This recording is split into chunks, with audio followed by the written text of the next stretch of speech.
Hello my WhatsApp family, I hope आप सब अच्छे होंगे। Welcome back to my channel Rangrez Ishq. Ishita और निकी की स्टोरी पार्ट 4 हम डायरेक्ट स्टार्ट करते हैं यहाँ पर। तो शुरू होती है स्टोरी। इशिता, हम best friend actually miss Nikita, आपने जिस इशिता से दोस्ती की थी वो कब कब की मर चुकी है। So please. निकी उसका जवाब सुन के ना बहुत ज़्यादा शॉक्ड हो जाती है। शॉकिंग वे में उसको देखने लगती है। इशिता, आपको लड़की से शादी करने से प्रॉब्लम है ना? ओके, मैं अंकल से बात कर लूँगी डिवोर्स के लिए। मैं भी यही चाहती हूँ, जल्द से जल्द मन्नत मेरी लाइफ में आए। तभी किया केबिन में एंटर होती है। मैम, ये रहे फाइल्स, आप लोग डिज़ाइन सिलेक्ट कर लो।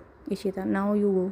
इशिता फाइल देखते हुए जो भी डिज़ाइन सही लगे वो सिलेक्ट कर लेती है। निकी, ओके मुझे डिवोर्स नहीं चाहिए। इशिता उसे देखने लगती है। मैंने डैड से प्रॉमिस किया है तो मैं शादी को निभाऊंगी। इशिता कहती है तो फिर प्रॉब्लम क्या है? निकी कहती है तुम। इशिता कहती है व्हाट? निकी कहती है मैं निभाने की कोशिश कर रही हूँ पर तुम हो कि किसी और के साथ, कभी फ्लर्ट तो कभी किसी के साथ रोमांस तो किसी को प्यार। इशिता, सो व्हाट, तुम भी करो, मैंने मना मना थोड़ी ना किया है। इशिता उस समय फ़ाइल देख रही थी। निकी, तुम्हारी वाइफ हूँ मैं और तुम हो कि इशिता तो प्यार करती हूँ मैं मन्नत से। निकिता, तो भूल जाओ। इशिता, प्यार है वो मेरा, कैसे भूल जाऊँ उसे? निकी, वो तो मैं हूँ। इशिता, तुम सिर्फ एक गलत फहमी थी मेरी जो मैंने पाल रखी थी। निकिता, लगता है बहुत मोहब्बत करती हो मन्नत से। निकिता निकी फाइल रखती है और बोलती है होटल में काम है, जा रही हूँ मैं। शाम को घर के टाइम पे बताते हैं। इशिता ऑफिस से घर जाती है और अपने कमरे में देखती है कि निकी नहीं है। वो ज़्यादा ध्यान ना देकर फ्रेश होती है, फिर डिनर करते हुए लैपटॉप पे अपना काम करने लग जाती है। 11 बजते वो लैपटॉप बंद करती है। निकी जब कमरे में आती है तो वो बाहर जाती है। वो तन्वी जी के रूम में जाती है। तन्वी, बेटा इतनी रात को तुम यहाँ, कुछ चाहिए था? इशिता, मोम वो गुड नाइट बोलने आई थी। गुड नाइट मोम। तन्वी, आशी के रूम में सोई हुई है, वो जा मना ले। इशिता कुछ नहीं कहती, रूम से बाहर निकल जाती है।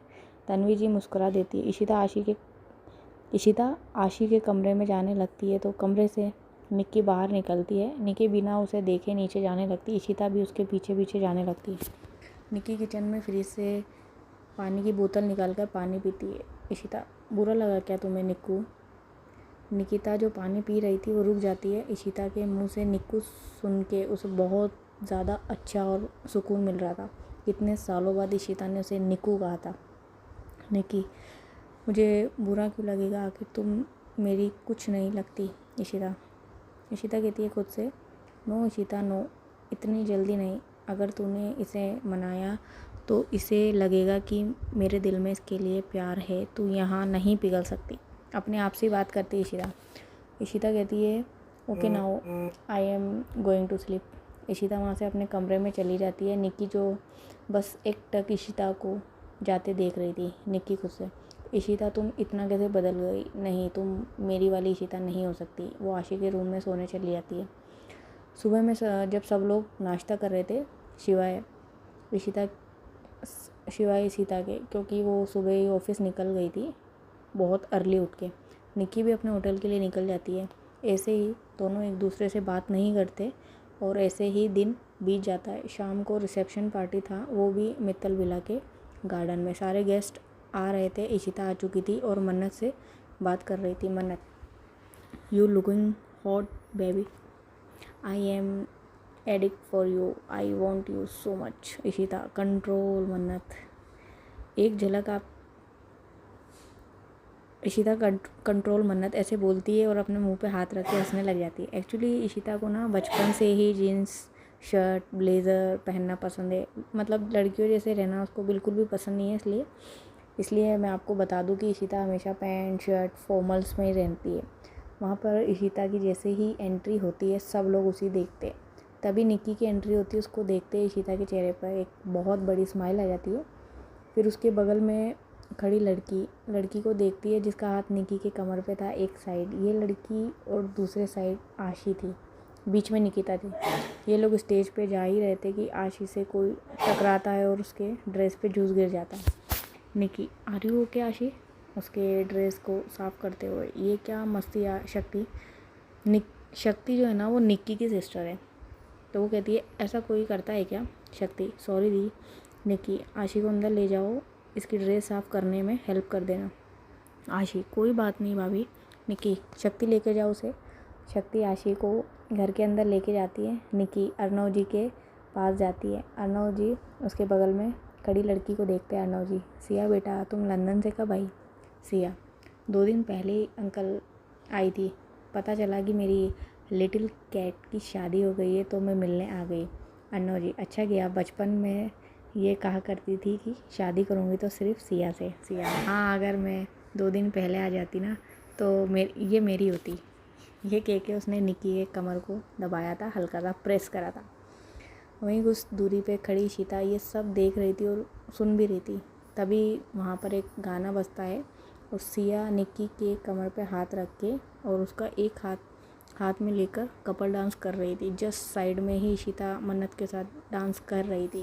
ये चारों लोग डांस करते हैं। निक्की सिया के बाल हटाकर उसके गर्दन पे हाथ रखती है। उसका चेहरा सिया के करीब था। ईशिता के आंखों से आग उगल रहा था। निक्की ये देख के मुस्कुराती है। सिया निक्की के पीछे आती है और उसके दोनों हाथों को अपने हाथों में लेकर बाहें फैला देती है। इधर शक्ति के रूम में, शक्ति उतरो। आशी, क्या? शक्ति कहती उतारो। आशी कहती क्या? शक्ति कहती अपने कपड़े उतारो। आशी, तुम बाहर तो जाओ। शक्ति, क्यों? मुझे तो देखना है। आशी, व्हाट? शक्ति, कपड़े उतारो, मुझे तुम्हें देखना है। आशी, शट आप बाहर जाओ। शक्ति डोर लॉक कर देती है और उसे बेड पे धक्का देकर उसके ऊपर आ जाती है और उसके दोनों हाथों को अपने फिंगर में लॉक कर लेती है। उसका चेहरा आशी के चेहरे के बेहद करीब था। शक्ति, तुम्हारा कोई बॉयफ्रेंड है? आशी, शक्ति, कोई बात नहीं तो ब्रेकअप कर लो क्योंकि आज से तुम सिर्फ मेरी हो। आशी, मैं तुम्हें कोई चीज़ दिखती हूँ जो तुम्हारी हो जाऊंगी। शक्ति उसके गालों पे किस करके, तुम चीज़ नहीं माँ लो बेबी डॉल। आशी, प्लीज़ मेरे ऊपर से हटो। वो दूसरी तरफ मुँह करके बोल रही थी। शक्ति ये देखकर मुस्कुराती है और उसके ऊपर से उठ जाती है।